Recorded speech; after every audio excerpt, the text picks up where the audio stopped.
Magandang umaga. Ayan guys, Happy New Year. 2025 video na ito guys.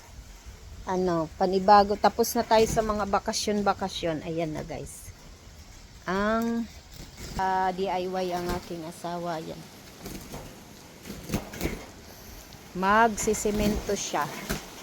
Iaayos niya doon para pati poste kasama sa malalagyan ng semento. Pati yan dyan. Pero nangurog ako. Yan.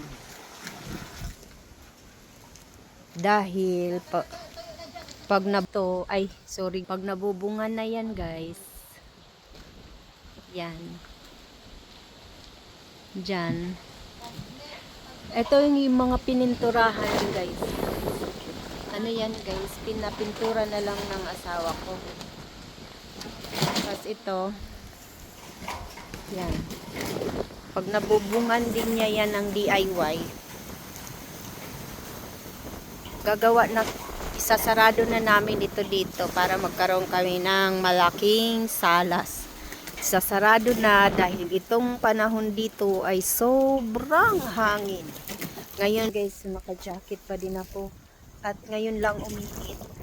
At sobra. Ayan, tingnan nyo naman guys. Kita nyo naman yan.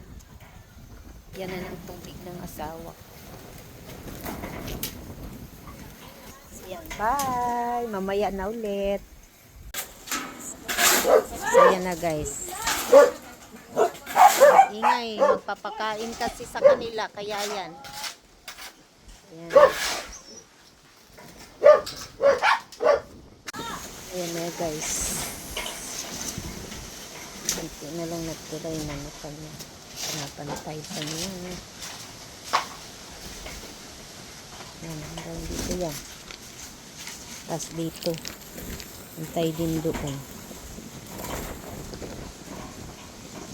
Kailangan magiging pantay ang ano nito din. Para hindi tayo tabingi pagka sarado mo na ito. Or itatiles natin to? Paano na yan? Diyan na yung mga sasakyan. Dito na. Dito na talaga yung sasakyan. Diyan.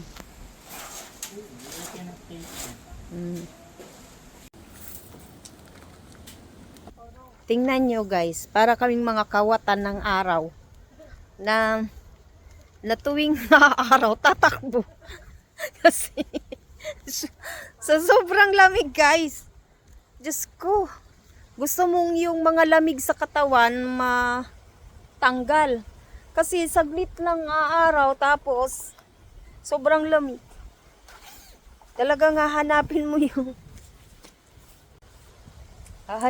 talaga yung ng araw. Tingnan nyo, wala na naman, saglit kaya tuwing na araw, ba natakbo para magpaaraw. Kasi ang hirap. Kung doon sa Tagig, sagana sa araw, dito naman, sagana sa hangin, sagana sa, at presko. Tingnan nyo naman yung saging, gutay-gutay na.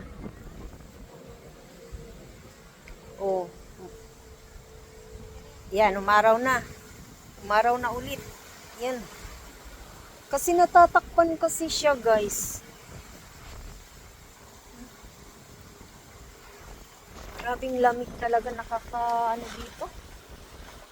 Pero ang kagandahan is fresh na fresh yung air. Kailangan mo nga lang magsuot ng mga kung hindi ka sanay kasi sa, di ba hindi din maganda na lagi ka lang nasa aircon. Kailangan ng katawan mo yung may mainit talaga para iwas sa mga sakit. Dito, libre na kami ng aircon dito.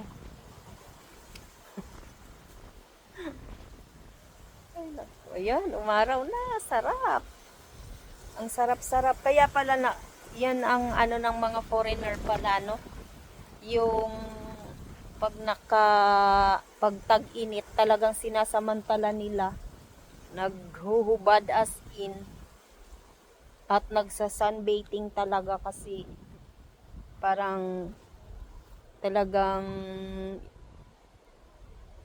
yung pinapahalagahan nila yung araw. Ngayon na nandito kami sa lugar na to, yun yung nararamdaman namin kasi bihira lang ang ano, yung araw din at saka hangin. Hindi mo ramdam yung init dahil sa lakas ng hangin. Kaya pag umaraw ng todo, sumikat ang araw, paaraw ka agad. So, yun lang guys. Kinukwento ko lang sa inyo. Bye-bye! Ginoo ko, tapos na pala guys. Nagpaaraw lang ako saglit. Ayan, tapos na. Diyan na side. Dito? Natanggal yan. Antayin pa pala yun na pag natuyo. So, bukas na naman yun. Ayan guys. Good morning guys. Blessed Sunday. Celebration dito naman sa Kulang side. Ayan.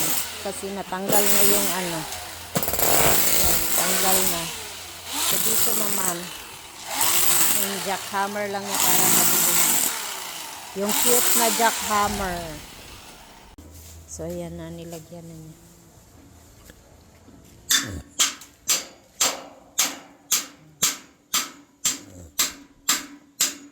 Ayan na, guys. Ayan na,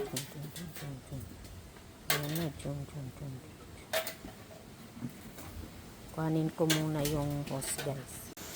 Ayan na, guys. Baha na di. Ayan na, guys. Lagay na siya. Start na.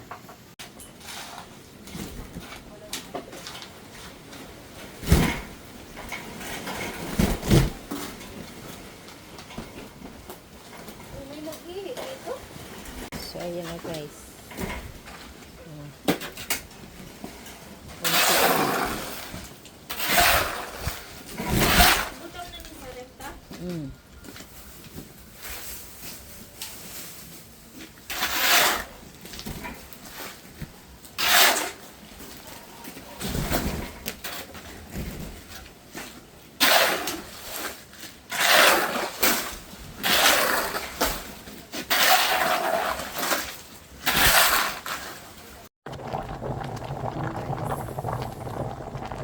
Bawal.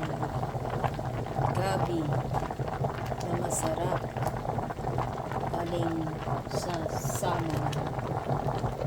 Yan, mamaya kakain tayo niyan. Yung green na yan guys, yung ano ng dahon kasi naman siya ng dahon. Wala yan siyang gata dahil bawal sa gata. Yan, mamaya kakain tayo niyan. Ayan na guys. May ano, pinapawisan. O, diba? Yan na, masarap-sarap. Kain tayo, merienda. Merienda na pwede naman na yan panghapunan. Kasi anong oras na? Alas 3 ng hapon. Bye. Sobrang lamig dito guys. Bye bye.